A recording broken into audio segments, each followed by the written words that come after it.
most venerable members of the Mahasangha on the head table, Your Excellencies, and everyone who has come here for this international conference. I am very, very grateful for this invitation. It is with profound humility and deep respect that I join you to commemorate this historic milestone, the Golden Jubilee of the Postgraduate Institute of Pali and Buddhist Studies of the University of Kalenia. 50 years ago, this institute began a noble journey under the visionary leadership of the late Dr. Havampola Ratna Sartero. What began as a modest initiative has now blossomed, as we see around, into an internationally respected Center for Buddhist Scholarship, Research, and Spiritual Practice. So this Golden Jubilee is therefore not only a celebration. It's not only a celebration, Reverend, of only your past, but of powerful reaffirmation of this institute's enduring relevance in today's rapidly changing world. In that light, in this year's theme, Buddhism and modernity could not be more timely.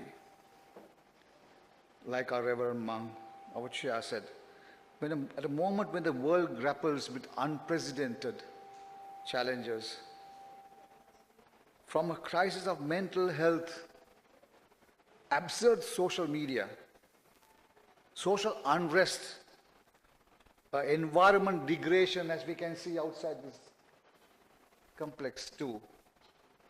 And my apologies for that too. And ethical dilemmas, the timeless wisdom of the noble Buddha offers clarity, it offers solace, and it offers purpose. The teachings of mindfulness, of compassion, and wisdom remain urgently needed in our age of distraction and disruption. I personally see Buddhism as a philosophy that is not in conflict with, but in harmony with modernity and progress.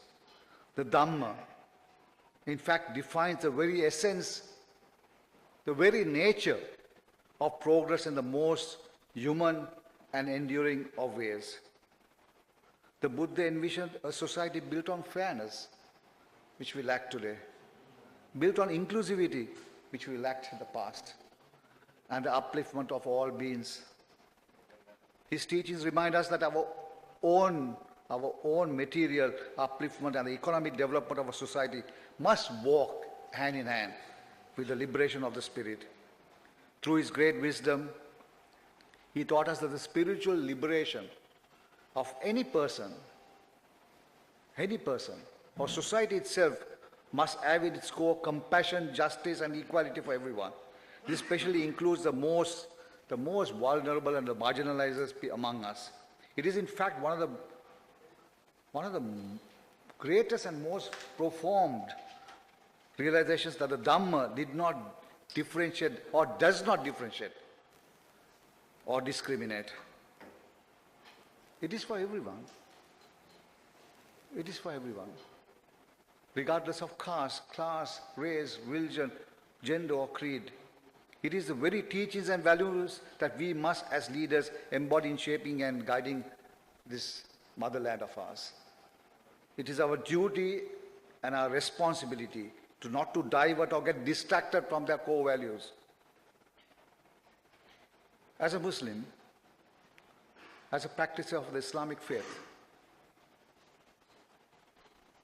I remind myself that when I practice every morning mindfulness when I wake up, I try to practice karuna with every person that I meet. I try to incorporate as much wisdom as possible in the exercise of my role as governor. These teachings and values are truly universal, and they transcend the division and boundaries we have created among us. We must treasure them. We must also continuously remind ourselves of them. For a long time, a certain political class in our nation thrived on distracting and diverting us from these teachings. We saw division. We saw enmity among us. We were made to fear or mock each other's differences. We should celebrate our differences. We are told sometimes that some were more equal than others. The teachings of all our major religions were distorted to justify animosity among us. Last year, the vast majority of people decided to end that dark period of our history and to reset our nation for a new path. It is in that spirit that the work of the Institute takes a profound contemporary significance. Through your academic offerings, your intercultural openness, and your unwavering compassion in action, this Institute affirms the Buddha's vision of an inclusive and just society. අපේ ආම්දුරනේ මම අද මෙයාට එනකොට මම හිතනවා මම මේ වගේ ඉන්ස්ටිටියුට් එකේ ස්ටුඩන්ට් කෙනෙක් නා I would have been a better person. Anytime you are welcome. මට ලොකු ගෞරවයක්. ලොකු ගෞරවයක් අද මට ආරාධනා කරපු නිසා.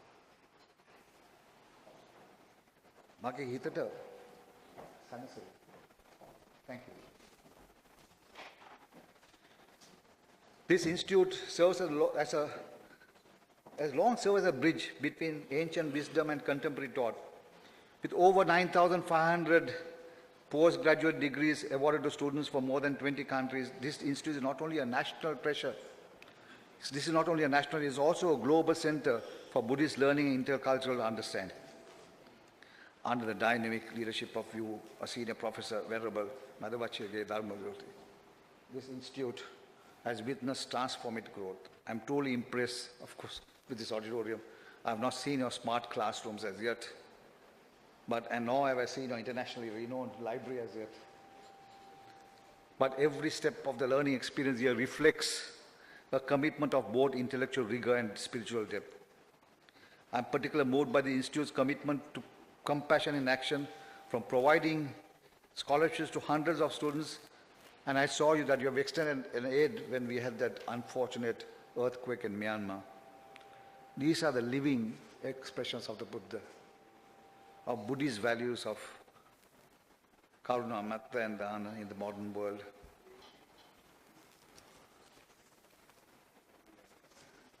In conclusion, as governor of this province, I take immense pride in this institution's contributions, not only for education and research, but for moral consciousness and a spiritual clarity in our national life. In an era where the search for meaning often gives way to material excesses, you have remained as a steady light.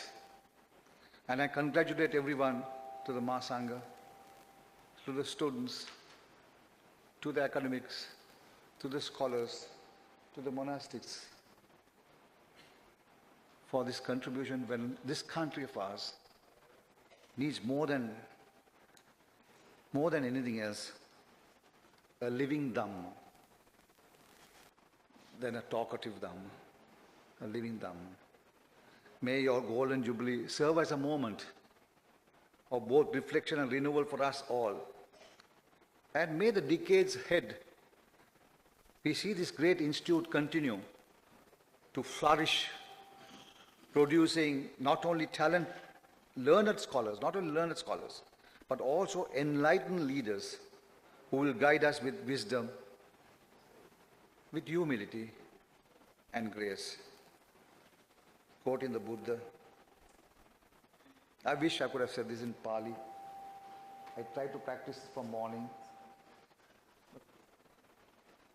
In case I missed something, so I thought I will tell the thing in English and get back and learn it later in the evening.